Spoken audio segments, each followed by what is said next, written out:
രാജാക്കന്മാരുടെ 1-ാം പുസ്തകം 18-ാം അധ്യായം 5 മുതൽ 10 വരെ തിരുവചനങ്ങൾ. ബാരക്കുമോർ, നീ നാട്ടിലുള്ള എല്ലാ നീരുറവകളുടെയും തോടുകളുടെയും അരികെ ചെന്ന് നോക്കുക.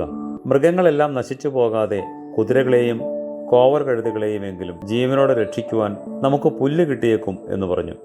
അവർ ദേശത്തുകൂടി സഞ്ചരിക്കേണ്ടതിന് അതിനെ തമ്മിൽ വിഭജിച്ചു. ആഹാബ് തനിച്ച് ഒരു വഴിക്ക് പോയി, ഒബദ്യായും തനിച്ച് മറ്റൊരു വഴിക്ക് പോയി.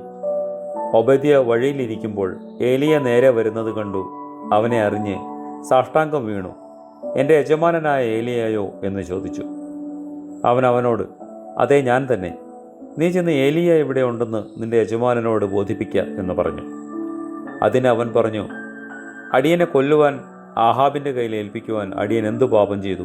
അങ്ങയുടെ ദൈവമായ കർത്താവിനാണ് അങ്ങയെ അന്വേഷിക്കുവാൻ എൻ്റെ യജമാനൻ ആളെ അയക്കാത്ത ജാതിയും രാജ്യവുമില്ല. അങ്ങ് അവിടെയില്ല എന്ന് അവർ പറഞ്ഞപ്പോൾ അവൻ ആ രാജ്യത്തെയും ജാതിയെയും കൊണ്ട് അങ്ങയെ കണ്ടിട്ടില്ല എന്ന് സത്യം ചെയ്യിച്ചു. മനുഷ്യനെ പോലെ മാമോദിസ മുങ്ങിയ ദൈവമേ, പരിശുദ്ധാത്മാവിനാലും അഗ്നിയാലും ഞങ്ങളെ നീ ശുദ്ധീകരിക്കണമേ. ആമേൻ.